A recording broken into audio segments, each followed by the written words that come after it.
आंदोलन से जुड़ी बिग ब्रेकिंग आपको बताते हैं। आज का दिन बहुत महत्वपूर्ण है क्योंकि आज सरकार के साथ छात्रों की बातचीत हो सकती है। सरकार से बात के लिए 11 छात्रों का जो प्रतिनिधि मंडल है वो तय कर लिया गया था कल। डेलीगेशन में 8 छात्र हैं, 2 एक्सपर्ट हैं, 1 वकील शामिल है। पिछले 13 दिन से ये आंदोलन कर रहे हैं छात्र। जेपीएससी परीक्षा में धांधली के खिलाफ ये आंदोलन उनका अभी तक जारी है। हेमंत सोरेन सरकार ने छात्रों से बातचीत के लिए 5 सदस्यों वाली कमेटी का गठन किया। इसमें राज्य मंत्री सुदिव्य सोनू, मंत्री दीपिका पांडे सिंह, मंत्री संजय यादव, मंत्री चमरा लिंडा और विकास आयुक्त अजय कुमार शामिल हैं। प्रदर्शन कर रहे छात्रों की मांग है कि 14वीं जेपीएससी परीक्षा को रद्द किया जाए और धांधली की जांच सीबीआई से करवाई जाए। संदिग्ध कंपनियों को ठेके देना बंद हो और मेरिट लिस्ट में पूरी पारदर्शिता बरती जाए और जो भी इसमें दोषी है उनकी जवाबदेही तय की जाए।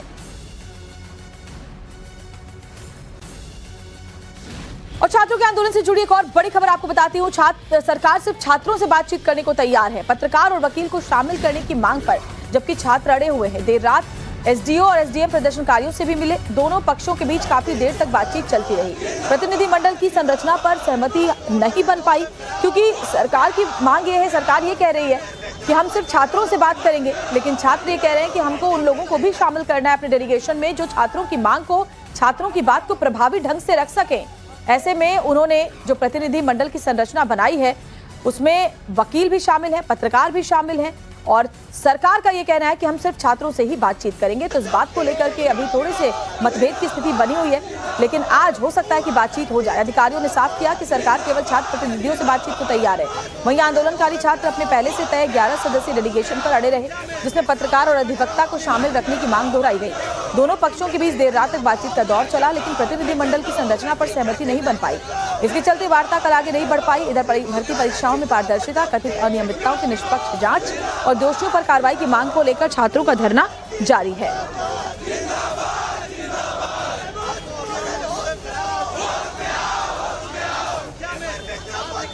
इस बीच छात्र नेता देवेंद्र नाथ महतो का बयान सामने आया कि सरकार का रवैया असंवेदनशील है। 3 दिन से वार्ता चल रही लेकिन सहमति नहीं बन पा रही है।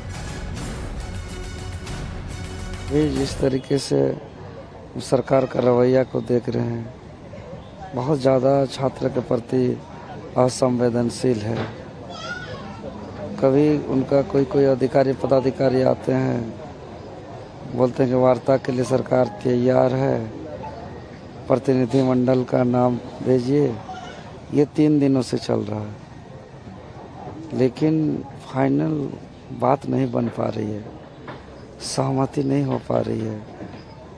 लेकिन हम लोग इस बार छोड़ेंगे नहीं। और सोहन सिंह हमारे सहयोगी इस वक्त फोन लाइन पर हमारे साथ जानकारी के लिए जुड़ गए हैं। सोहन, क्या उम्मीद लगाई जाए कि आज छात्रों के डेलीगेशन और सरकार के बीच वार्ता हो पाएगी? देखिए, जो बातचीत का जो मुद्दा है, तो छात्रों ने अपना एक पैनल बनाया है और पैनल झारखंड गवर्नमेंट को भेज दिया है और झारखंड सरकार ने भी एक पैनल बनाया है जो छात्रों से बातचीत करेगी। लेकिन 2 दिन हो गए हैं पैनल बने हुए, लेकिन अभी तक कोई बातचीत नहीं हुआ है और कोई बातचीत का अभी तक आसार अभी तक नहीं दिख रहा है और झारखंड सरकार की तरफ से कोई भी टाइम भी नहीं दिया गया है। लेकिन जो रात में जो झारखंड सरकार के जो अधिकारी कल वहां पहुंचे हुए थे छात्रों से बातचीत करने के लिए, तो उसमें जो बात जानकारी आई कि छात्रों ने जो पैनल बना के भेजा है उसमें 2 पत्रकार और 1 वकील का नाम है और इस पर जो मंत्रिमंडल का जो पैनल है उस पर उनका एतराज है कि हम छात्रों से बात करना चाहते हैं। छात्रों के पैनल में वकील और पत्रकार में उसमें नहीं चाहिए, लेकिन छात्र अपनी मांग पर अड़े हुए हैं कि जो उन्होंने 11 सदस्यीय टीम बनाई है, यही 11 सदस्यीय टीम झारखंड सरकार से बातचीत करेगी। तो कहा जाए तो अभी भी सस्पेंस बना हुआ है कि बातचीत होगी या नहीं। सवाल कई सारे हैं कि आखिर अगर छात्र चाहते हैं कि उनके डेलीगेशन में ऐसे लोग शामिल हों जो छात्रों की बातों को प्रभावी तरीके से सरकार के सामने रख सके और सरकार जो कहती है उसको भी बेहतर तरीके से समझ सके, इसमें सरकार को आपत्ति क्यों है? मैं आऊंगी आपके पास, लेकिन बड़ी खबर यह है कि रांची में छात्रों के प्रदर्शन का देखिए आज 14वां दिन है।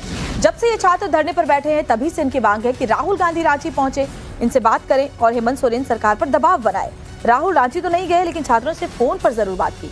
रांची में प्रदर्शन कर रहे छात्रों से राहुल ने बात की है। राहुल ने आंदोलन कर रहे छात्रों से फोन पर बात की। प्रदर्शन पर बैठे छात्र नेता रविंद्र पासवान ने इसकी जानकारी दी और राहुल ने जो उनकी मांगे हैं व्हाट्सएप करने के लिए कहा है। राहुल ने कहा कि वो सोरेन सरकार से बात करेंगे। वार्ता हुई, उन्होंने यहाँ के वास्तु स्थिति के बारे में हमने बताया कि यहाँ जो है सो परीक्षा माफिया बहुत फल फूल रही। चूंकि आपका सरकार है गठबंधन के साथ, तो आपको अपना स्टैंड क्लियर करना चाहिए आदरणीय राहुल गांधी जी ने बोला ठीक है, आप लोग का जो भी कुछ मांग है आप मांग को हमारे व्हाट्सएप कीजिए हमको, हम उस पर गंभीर है और जो भी हमसे बन पाएगा हम करेंगे, यही बात हुआ है। तो जेपीएससी भर्ती परीक्षा में कथित गड़बड़ी मामले में लखनऊ से एक अभ्यर्थी की गिरफ्तारी के बाद अभय तिवारी को पूरे कथित सिंडिकेट का मास्टरमाइंड मान रही है और अब तक की कार्रवाई उसी के नेटवर्क के इर्द गिर्द केंद्रित है। गुरुवार को सीआईडी ने गिरिडीह के बेंगाबाद थाना क्षेत्र के हथबोर गांव में अभय तिवारी के ससुराल में बड़ी छापेमारी की। कार्रवाई के दौरान उसके ससुर विकास पांडे को हिरासत में लिया गया, पूछताछ शुरू हुई। इस बीच सीआईडी के रडार पर अभय तिवारी के दोनों साले भी हैं। सूत्र ये भी बता रहे हैं कि अभय तिवारी की गिरफ्तारी के बाद से दोनों लापता हैं। वहीं उनकी पत्नी जो सरकारी सेवा में कार्यरत हैं, उनका अभी तक कोई पता नहीं चल पाया है।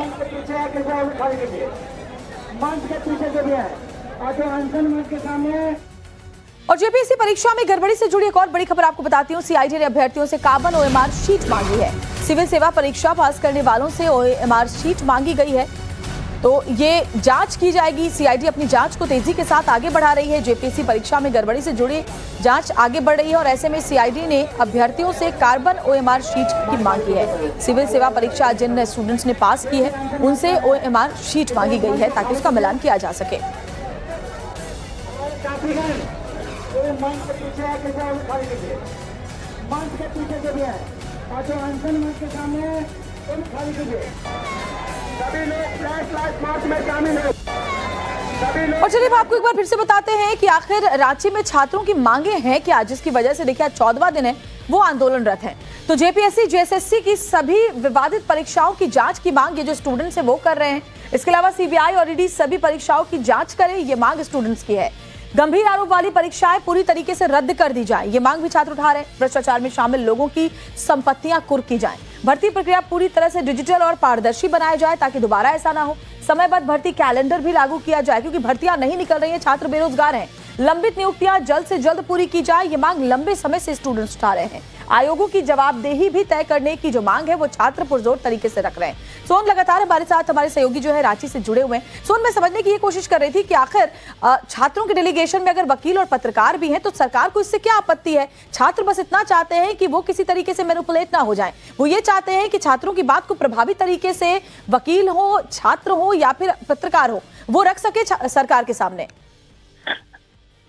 देखिए, छात्रों ने भी इसी बात को बोला है कि हमारा जो 11 सदस्यीय जो पैनल बना है वो वही झारखंड सरकार से बात करेगा, लेकिन झारखंड सरकार का जो पैनल बना हुआ है उनके तरफ से साफ छात्रों को बता दिया गया है कि हम छात्रों से बात करना चाहते हैं। छात्र इस मांग को लेकर धरना में बैठे हुए हैं। छात्रों के पैनल में कोई वकील और पत्रकार नहीं चाहिए, लेकिन कहा जाए तो अब असमंजस की जो पोजीशन बनी हुई है और छात्र अपने मांग पर अड़े हुए हैं कि हमने जो पैनल बनाया उसी पैनल पर बात करेंगे। अब क्या आपत्ति है गवर्नमेंट को? अब ये कहा जाए तो अंदर की बात है, लेकिन जो गवर्नमेंट उन्हें साफ तौर पर कहना है कि हम छात्रों से बातचीत करना चाहते हैं और छात्रों के पैनल में सोहन, अगर वाकई सोरेन सरकार छात्रों की मांग को लेकर के संजीदा है, गंभीर है, तो फिर डेलीगेशन से परेशानी नहीं होनी चाहिए। उम्मीद यही है कि आज कम से कम ये बातचीत आगे बढ़े और छात्रों का ये आंदोलन फिलहाल खत्म हो। सोहन, बहुत बहुत शुक्रिया आपका जानकारी हम तक पहुंचाने के लिए।